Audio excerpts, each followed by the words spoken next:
Salam verirəm əziz xalqımızı. Əziz xalqım, siz özünüz də şahidsiniz ki, Azərbaycan xalqının bugünkü günü gözəl yaşanmağının səbəbkarı məhz Ulu Öndər Heydər Əliyev cənablarıdır. Çünki Ulu Öndər Heydər Əliyev cənabları Azərbaycan xalqımızın yolunda can qoydu. Bəli, bugünkü gün Azərbaycan xalqı bu cür gözəl yaşayır. Azərbaycan xalqı bilməlidir ki, bimənalı. Çünki vaxtı ikən Azərbaycanı 1990-cı ildə Azərbaycanı ermənilər o yandan qırırlar bizi. Azərbaycan xalqı çox ağır vəziyyətdə yaşayırdı. Rövşən Cavalov qardaşlarının Azərbaycan xalqı yaxşı bilir kimlərdir. Köhnə Elçibəyin vaxtında Daxili İşlər Naziri Sürət Hüseynov vardı ya.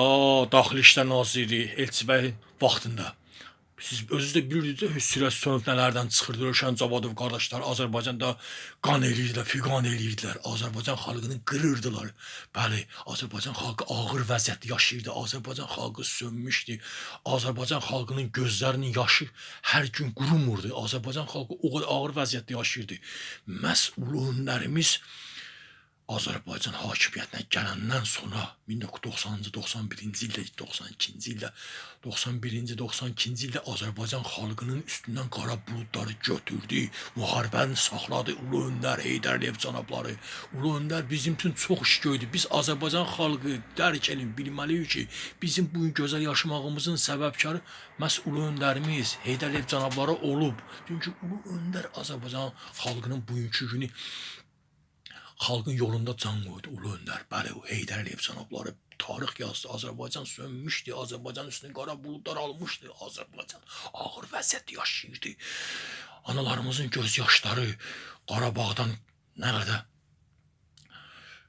ağır vəziyyətdə dünyasını dəyişmiş ordumuz oradan gəlirdi. Azərbaycan xalqı bu vəziyyətdə idi. Müharibəni saxladı. Qoymadı bizi qırılmağa. Analarımızın göz yaşını Ulu Öndərin ürəyi dözmədi. Verdi sinəsinin qabağa. Təkliyini Azərbaycanı bərpa elədi. Sönmüş Azərbaycanı işıqlandırdı Ulu Öndər.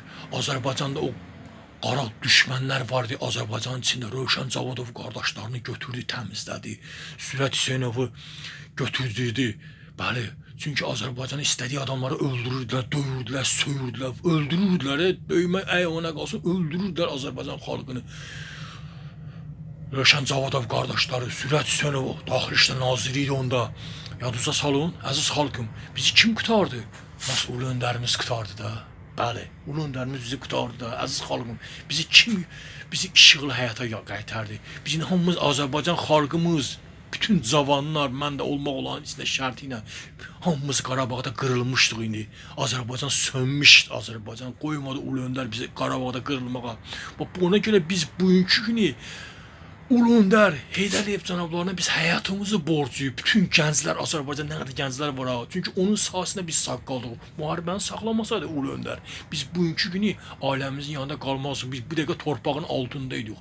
Məhz Ulu Öndərin sayəsində biz bu günləri sağ qaldıq ailəmizin yanında. Allah ölənlərə də rəhmət eləsin, şəhidlərimizə rəhmət eləsin. O 1-ci Qarabağ müharibəsində nə qədər şəhid verdi, nə qədər qazilərimiz oldu. Fikir verin. Ancaq Ulu Öndərin apardığı müdrik siyasətin sayəsində bugün Azərbaycan xalqının bizim kimi gənclər sağ qaldıq Ulu Öndərin sayəsində.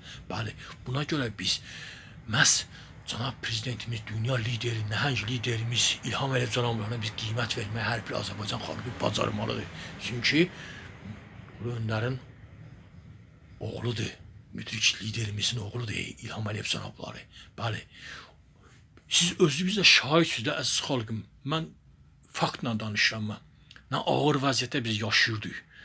Müstəqillik yaratdı, bütün dünyaya bizi çıxartdı. Kontraktlar imzaladı Ulu Öndərimiz. Bizim üçün də bizim gənclər, gələcək nəslimiz gözəl yaşasın. Bugünkü gün gözəl yaşamağımızın səbəbkarı da məhz Ulu Öndərdir. Mən bunu etiraf edirəm, səmimiyyətimlə çıxış edirəm ki, bizim bugünkü günü gözəl yaşamağımızın səbəbkarı Ulu Öndərdir. Bəli, çünki Ulu Öndərin apardığı siyasət bugün də öz bəhrəsini verir. Azərbaycan xalqının ürəyində yer tapdı Ulu Öndər. Tariximizə düşdü. Xalqın ürəyindədir Heydər Əliyev cənabları. Bəli, bizim ürəyimizdədir. Min illər də keçsə, Ulu Öndər tarix qoydu, getdi bizim üçün. Biz xalqımız üçün canını fəda elədi bizim yolumuzda. Biz Azərbaycan xalqının yolunda. Ona görə də cənab prezidentimizə biz hər bir Azərbaycan xalqı hörmət etməli, bacarmalıdır. Qarabağ Azərbaycandır.